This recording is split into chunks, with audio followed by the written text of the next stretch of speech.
What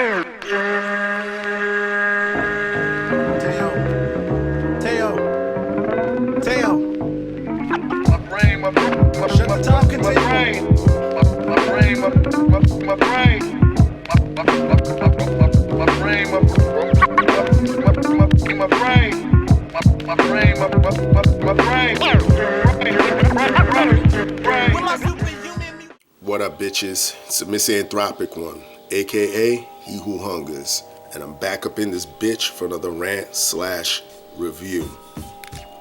Today, I want to talk about Blaze, Your Dead Homies' latest album, The Casket Factory. You notice how I didn't edit that shit. I'm gonna go straight raw. This is the first, I guess, real official album review of this year on my channel, so I'm gonna try and do it straight raw for y'all, so hope you enjoy it that way. No editing. Yeah, I've talked about Blaze before. He is or was associated with ICP. He was signed to Psychopathic years back, and Twiztid, one of my favorite rap groups ever. I've talked about them several times on my channel. They started their own label, Majik Ninja Entertainment, and Blaze is one of the first artists that was that signed to Majik Ninja. So this is his first album on Majik Ninja Entertainment. Check out his past work, Colton Grundy, One Less G in the Hood, Gang Rags, Clockwork Gray, my personal favorite. Check those out. Gang Rags Reborn, another dope album right there. And yeah, he's back with this shit, so let's just jump right into it. Here's the artwork. There's his face on there, sort of like a I guess this is a tribute to the Shining with Jack Nicholson, you know, the famous photo of him, you know, coming through the door. Here's Johnny or whatever. On the back you got the track listing. Blaze walking through a fucking graveyard, walking towards what looks like a mausoleum.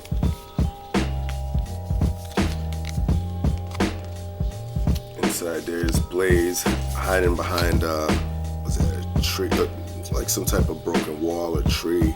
I can hear the cries and screams. What does that say?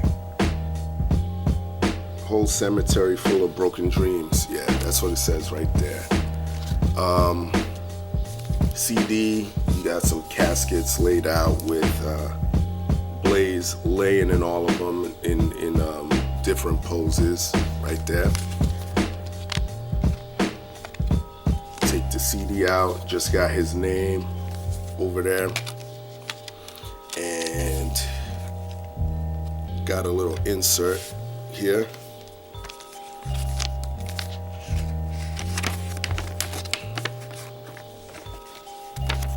Pretty cool poster of him right there, and over here,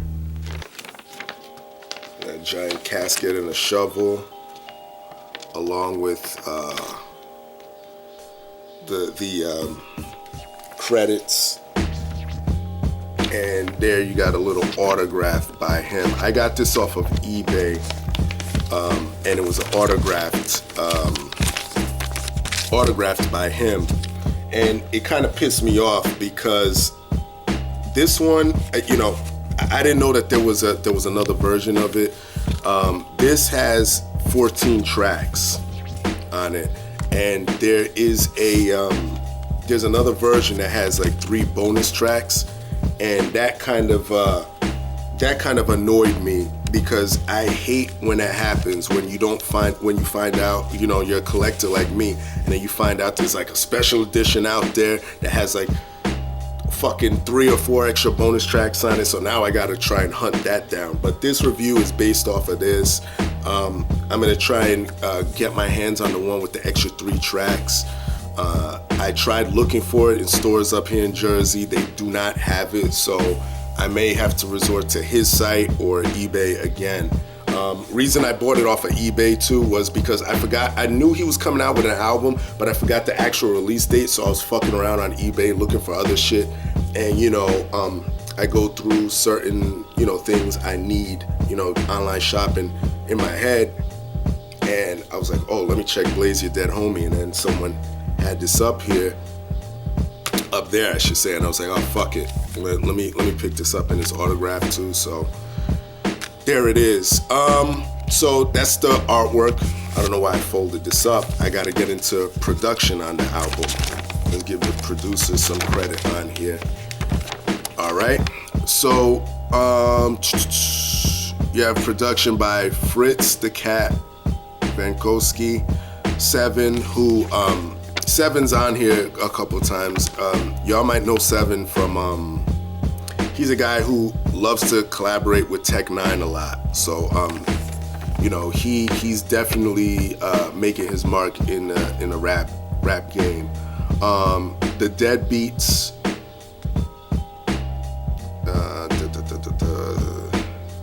Yeah, like I said, Seven is on here. He produced like a big chunk of this album. I would say damn near all of it.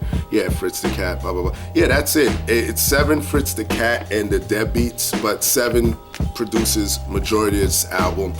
And shout out to DJ Swamp. I'm gonna mention him. Yeah, they have him as a feature, but I love the cuts that he does, and I can't get enough of DJ cuts. I think that those are very essential. Those add to a lot of the emphasis in the music, I guess, for lack of a better word. Features on this bitch. Kung Fu Vampire, I just mentioned DJ Swamp. He's on here 3 times as a feature. ABK, that's Anybody Killer. The ROC. Lex the Hexmaster, shout out to Lex the Hexmaster, who is the latest signee to Majik Ninja Entertainment. He's from New York, he's from Queens. I can't wait to hear I think he's coming out with an EP first. Shout out to Lex.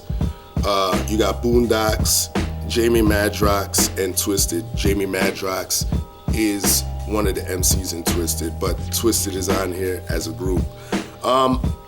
Features, I don't mind them. They're not too overbearing. They all fit in, and they all are within the whole, I guess, psychopathic camp. They're all still family. There was no bad blood with the whole, signing of shit. But they're staying within the same realm. One thing I wish they would do more. I mean, Twiztid is starting to do this. I wish, especially on this album, if Blaze would have reached out of the camp and got some MCs, because that's the thing that kind of pissed me off about the whole ICP thing. Even though it's their greatest strength, to me, part of it was a double-edged sword with these guys, because they only collaborated within themselves, and the hip-hop community, even though they are considered hip-hop by some, they sort of were shunned, even though now rappers are starting to realize, goddamn, I gotta jump on that gathering of the juggalos, because those motherfuckers support each other.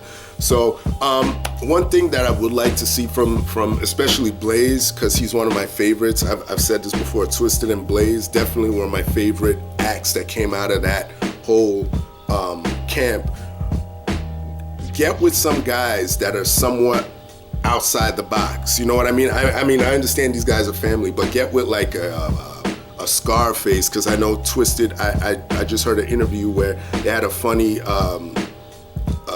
meeting with Scarface and shit. Get with a Scarface, get with I don't know, a Bun B, or someone, you know what I'm trying to say. Fuck all that. I'm turning this into a totally separate rant, but yeah, features weren't bad on this shit. Pros and cons. Pros, it's Blaze. I love his flow. I love the production was definitely fitting for him. I love his persona. there sort of is a change that I've noticed with Blaze as far as his persona, because I mentioned this before. I think in the Gang Rags video that I did, I mentioned that I love the fact that his whole persona is he's based on a gangster or a thug who was murdered in the 1980s, and he's a reanimated corpse, and he's back to, you know, I guess somewhat for revenge. You know the whole. It's a rehashed story, but in rap form, and I fucking love that he personifies that.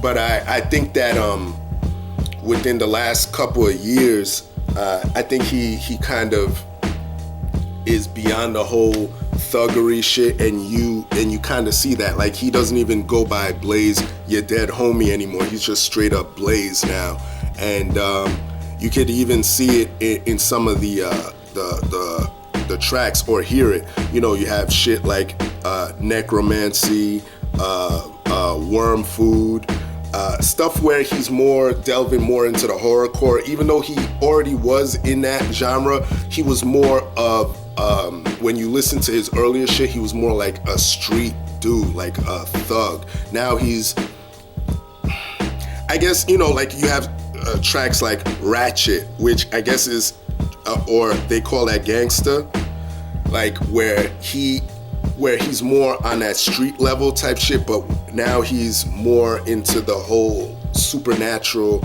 You know, I guess he kind of touched on that on Clockwork Gray too, but now it's less thuggery, more of that type of shit. So, I mean, it shows growth. He's more on his grown man shit in that genre, if that's how you want to look at it.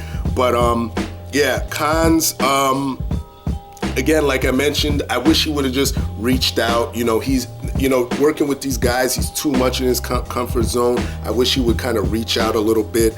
I wish I could have heard those 3 extra tracks. That would have definitely made it for me. Made it much more of a pleasing experience, you know, because I would have had the whole thing. But yeah, nothing too much I could complain about as far as a con. Like I said, production was good. Yeah, so shout out to Blaze. My rating of this album, I would give it a 7.75, easy. Great album by Blaze. Again, check out his past work. My favorite shit is Clockwork fucking Gray. And check that shit out, definitely. That's probably my favorite album by that dude. And I go all the way back to his EP, his self-titled one that got re-released as One Less G in the Hood. So, yeah, shout out to the Juggalos, shout out to Blaze Your Dead Homie, Twiztid, all them dudes. Lex the Hexmaster, shout out to you. I'm rambling and I gotta go. Everybody else, y'all know the deal. Leave your love, leave your hate. Most of all, subscribe, support dope shit, and that's it. Peace, bitches.